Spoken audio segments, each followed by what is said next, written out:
Hello అండి, welcome to Raji multi vlogs. ఎలా ఉన్నారు? నేను ఈరోజు ఈ వీడియోలో మా ఊరిని మీకు పరిచయం చేస్తాను. విజయవాడకి ఒక 100 కిలోమీటర్స్ దూరంలో ఉండే పచ్చని పల్లెటూరు. ఎటువైపు చూసినా కూడా పచ్చదనమే. కానీ ఇప్పుడు ఆ పచ్చదనం కొంచెం తగ్గిపోయింది అనుకోండి. ఎందుకంటే కొంతమేరకు చేపల చెరువులు, రొయ్యల చెరువులు వేసేస్తున్నారు.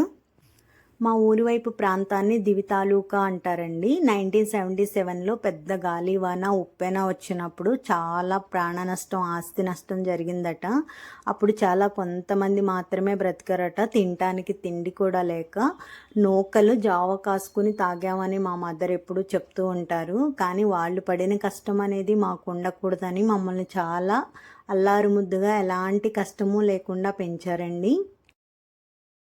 రీసెంట్గా నేను శ్రీరామనవమికి అమ్మ వాళ్ళ ఊరు వెళ్ళాను కదండి. అక్కడి నుంచి వచ్చేటప్పుడు నాకు కావలసినవన్నీ కూడా తెచ్చుకున్నాను అనమాట.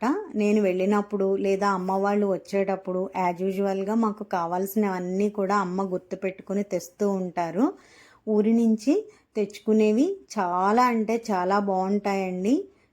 ఆ తెచ్చుకోవడం చూసిన మా వారు ఉండబట్టలేక, ఇల్లు ఒక్కటే ఎందుకు వదిలేసావు, దాన్ని కూడా చుట్టేసి సంచిలో పెట్టి తెచ్చేసుకో అని కామెంట్ చేస్తూ ఉంటారు. ఆయనకేం తెలుస్తుందండి, పుట్టింటి నుంచి వచ్చేటప్పుడు ఆడపిల్లకు ఉండే ప్రేమ. చాగంటి గారు చెప్తూ ఉంటారు కదండి, ఆడపిల్లకి అమ్మున్నంత వరకే పుట్టింటి మీద ఆశ అని చెప్పేసి.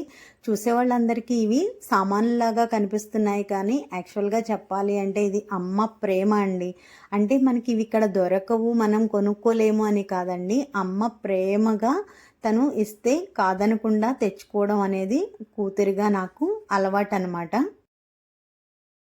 మా కారు డిక్కీ చూసారా ఎలా ఫుల్ అయిపోయిందో. అమ్మ వాళ్ళ ఇంటి దగ్గర బయలుదేరేటప్పుడు సిచ్యువేషన్ అనమాట ఇది. కావాల్సినవి అన్నీ కూడా మొత్తం ప్యాక్ చేసాము. సో ఒక్కొక్కటి అవి ఓపెన్ చేసి చూద్దామా ఏమేమి తెచ్చాము అనేది.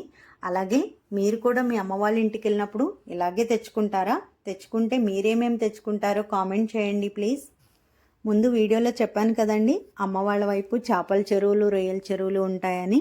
ఇక్కడ చేపలు, రొయ్యలు చాలా ఫ్రెష్గా దొరుకుతాయి అన్నమాట. చాలా టేస్టీగా ఉంటాయి. మేము వెళ్ళినప్పుడు ఖచ్చితంగా తెచ్చుకుంటాము. అలాగే మేము ఇక్కడ తినడానికి కూడా అమ్మ వాళ్ళు అక్కడి నుంచే పంపిస్తూ ఉంటారనమాట. బస్కి ఇస్తారు. అవన్నీ తెచ్చుకుని జాగ్రత్తగా క్లీన్ చేసుకుని ఫ్రిడ్జ్లో పెట్టుకుని నేను వాటిని యూస్ చేస్తూ ఉంటాను. సో చూస్తున్నారు కదా, ఫిష్, ప్రాన్స్ అయితే సూపర్గా ఉంటుంది. మా వారు పైకల్లా చెప్తారు కానీ వాళ్ళ ఫ్రెండ్స్కి చెప్తూ ఉంటారు. మా అత్తగారు సైడు ప్రాన్స్, ఫిష్ చాలా బాగుంటాయండి అని గొప్ప కోసం వాళ్ళ ఫ్రెండ్స్కి కూడా అప్పుడప్పుడు పంపిస్తూ ఉంటారు. నన్నైతే మాత్రం టీస్ చేయడానికి పుట్టీలు మొత్తం చుట్టేసి తెచ్చేస్తూ ఉంటావు అని కామెంట్ చేస్తూ ఉంటారు. మేము శ్రీరామనవమిలో రాముల వారి కళ్యాణం చేయించాం కదండి. సో అక్షంతలు ఫ్రెండ్స్కి కావాల్సిన వారికి ఇవ్వడానికి తెచ్చాము. ఆ తర్వాత కళ్యాణంలో కూర్చున్నందుకు మా అమ్మ వాళ్ళు మాకు బట్టలు పెట్టారు. నెక్స్ట్ 1 by 1 ఐటమ్స్ అన్నీ చూద్దామా అండి. సంవత్సరానికి సరిపడా పచ్చళ్ళు, పప్పులు అన్నీ కూడా అక్కడి నుంచే తెచ్చుకుంటానన్నమాట. సో ఒక్కొక్కటి మరి ఓపెన్ చేసి చూద్దామా? చూసేయండి. కారం అండి, సంవత్సరానికి సరిపడా కారం కూడా అమ్మ ఇప్పుడు ఎండాకాలం కదా, ఎండుమిర్చి ఎండపెట్టి చక్కగా తనే ప్రిపేర్ చేసి ఇస్తుంది. ఏంటి ఇలా కవర్లో తెచ్చుకుంది అనుకోకండి. ఎందుకంటే ఇక్కడికి వచ్చిన తర్వాత నేను డబ్బాల్లో స్టోర్ చేసుకుంటాను. ముందే డబ్బాల్లో పెట్టేస్తే లగేజ్ ఎక్కువైపోతుంది కదండి. నెక్స్ట్ సమ్మర్ వచ్చేస్తుందంటే మనకి ఇక్కడ నిమ్మకాయలు చాలా కాస్ట్ ఎక్కువైపోతాయి, దొరకవు కూడా కదా. సో అందుకని చెప్పేసి నాకు అక్కడ నిమ్మకాయలు దొరికాయి అనమాట. అందుకని నిమ్మకాయలు తెచ్చుకున్నాను. వీటిని ఎలా స్టోర్ చేసుకోవాలో నేను వీడియో చేశాను, అది కింద డిస్క్రిప్షన్లో ఇస్తాను. అలాగే మినప సున్ను, మా చెట్టుకు కాసిన టెంకాయలండి. కొబ్బరికాయలు అయితే చాలా స్వీట్గా ఉంటాయి మా చెట్టువి.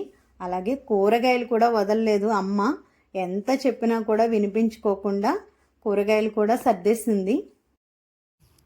పిల్లలకి మినప సున్నుండలు బలం అని చెప్పేసి అమ్మ మినుముల్ని పొట్టు తీయకుండానే ఫ్రై చేసి ఇలా మినప సున్ను ప్రిపేర్ చేసి ఇస్తారనమాట. నేను ఇక్కడికి తెచ్చుకుని వాటిని సున్నుండలు చేసి పిల్లలకి పెడతాను. చూస్తున్నారు కదండి, ఇలా చాలా రకాల ఐటమ్స్ నేను వెళ్ళినా అమ్మ వాళ్ళు వచ్చినా కూడా తీసుకొస్తూ ఉంటారు. ఎంతైనా కూతురి మీద ప్రేమ కదండి. పుట్టింటి నుంచి ఊరికే పంపిస్తారా? అలాగే అమ్మ వాళ్ళు వచ్చేటప్పుడు ఖాళీ చేతులతో రారు కదా. మీరు కూడా ఇంతేనా? నాలాగే పుట్టింటి మొత్తాన్ని చుట్టేసి తెచ్చేస్తారా? మీరు మీ ఇంటి నుంచి ఏమేమి తెచ్చుకుంటారు? కామెంట్ చేయండి ప్లీజ్. మీ అమ్మ ప్రేమ మీకు ఎలా ఉంటుందో నేను తెలుసుకోవాలనుకుంటున్నాను. వీడియో చూసారు కదండి, నచ్చిందా వీడియో? నచ్చితే ఒక లైక్ చేయండి.